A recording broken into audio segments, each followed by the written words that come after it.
सई साहब कितने दिन हो गए हैं। समरा ने हमारे साथ बैठकर ना तो खाना खाया है, ना ही कोई बात की। मिसेस सई ने अफसुर्दगी से शोहर की जानिब देखते हुए कहा। सई साहब ने कॉफ़ी का कप मेज़ पर रखते हुए पुरसोच नज़रों से बीवी की जानिब देखा और उठकर उनके बराबर आकर बैठ गए।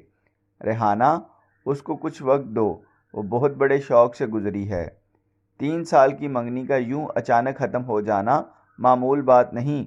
बस तुम हिम्मत रखो और उसको भी हिम्मत दिलाओ, इंशाल्लाह सब ठीक हो जाएगा। वो मतानत से बोले। रेहाना ने एक लंबी सर्द आ भरी। आप ठीक कह रहे हैं, मगर मुझसे बेटी का दुख बर्दाश्त नहीं हो रहा। और फिर वो बात भी तो नहीं कर रही। बात भी करेगी, लेकिन अभी वो जैसे है वैसे ही रहने दो। सई साहब ने बीवी के कंधे पर नरमी से हाथ रखते हुए कहा। समरा रेहाना और सईद की इकलौती बेटी थी, हद से ज़्यादा लाडली। प्रोफेशन के एतबार से बैंकर थी। 3 साल कबल उसकी मंगनी उसकी पसंद से उसके कोलीग फैसल से तय पाई थी। दोनों खानदान खुश थे।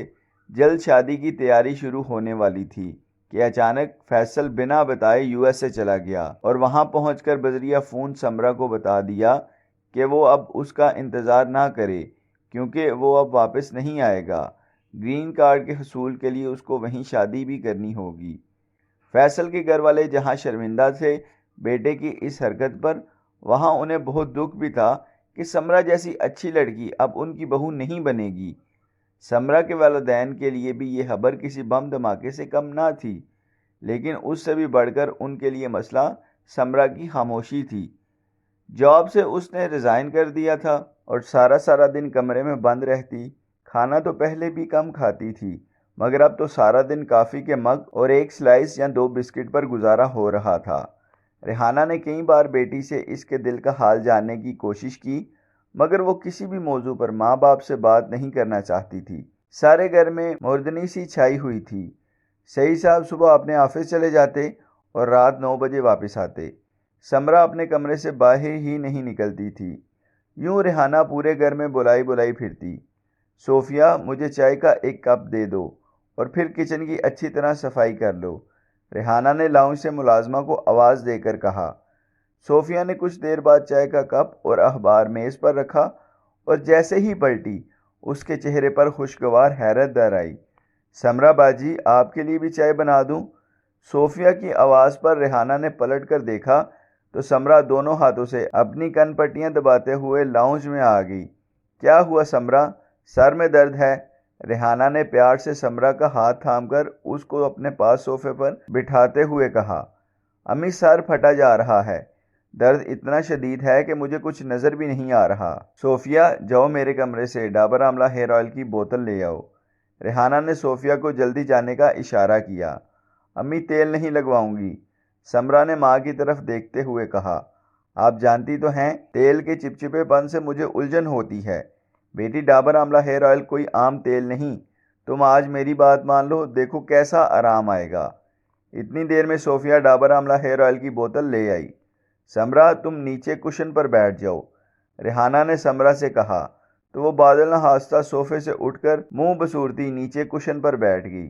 रेहाना ने डाबर आमला हेयर ऑयल की बोतल को अपनी हथेली पर उल्टा और समरा के सर पर लगाना शुरू कर दिया।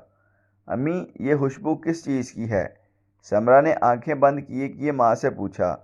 बच्चे, ये डाबर आमला हेयर ऑयल की खुशबू है।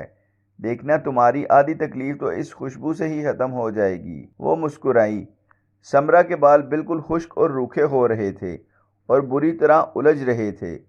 रेहाना अब समरा के सर पर बाकायदा चंपी कर रही थी और वो महसूस कर रही थी कि समरा के तने हुए तासुरात अब ढीले पड़ते जा रहे हैं। तुम्हें पता है समरा, अम्मा भी हमेशा डाबर आमला हेयर ऑयल ही हम बहनों के सर पर लगाया करती थी, और जैसे तुम्हें इसकी खुशबू अच्छी लगी, मुझे भी ये खुशबू बेहद पसंद है। आहर माँ की याद तो दिलाती है। रेहाना ने बेटी के बालों की नोकों पर प्यार से ऑयल लगाते हुए कहा। समरा ने अपने पाँव पसार कर उन पर तकिया रखते हुए माँ से कहा। अम्मी, सोफिया से कहें मुझे काफ़ी बना दे। समरा की आवाज़ सुनकर ही सोफिया किसी जिन की तरह हाजिर हो गई। जी बाजी, अभी लाई, कहती वो किचन में घुस गई।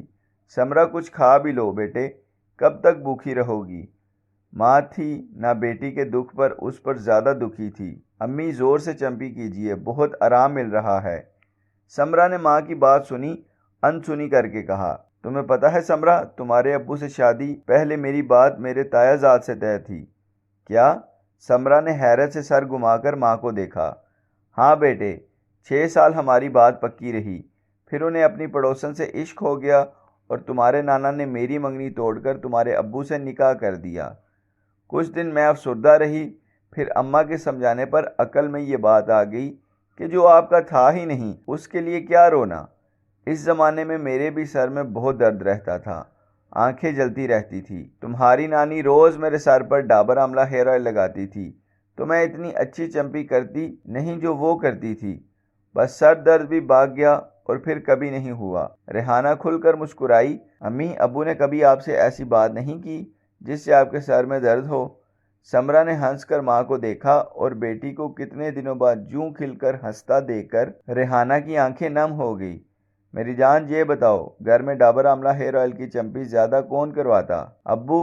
سمرا نے مسکراتی نگاہوں سے ماں کو دیکھا اور دونوں ماں بیٹی کھلکھلا کر ہنس پڑی۔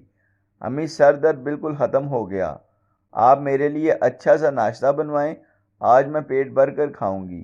اور ریحانہ نے پیار سے سمرا کے سر پر چپت لگائی اور ڈابر آملہ ہیئر آئل کی بوتل کو چوم کر دھیرے سے کہا، تم ہی تو ہو میرے گھر کی خوشبوؤں کی ضامن۔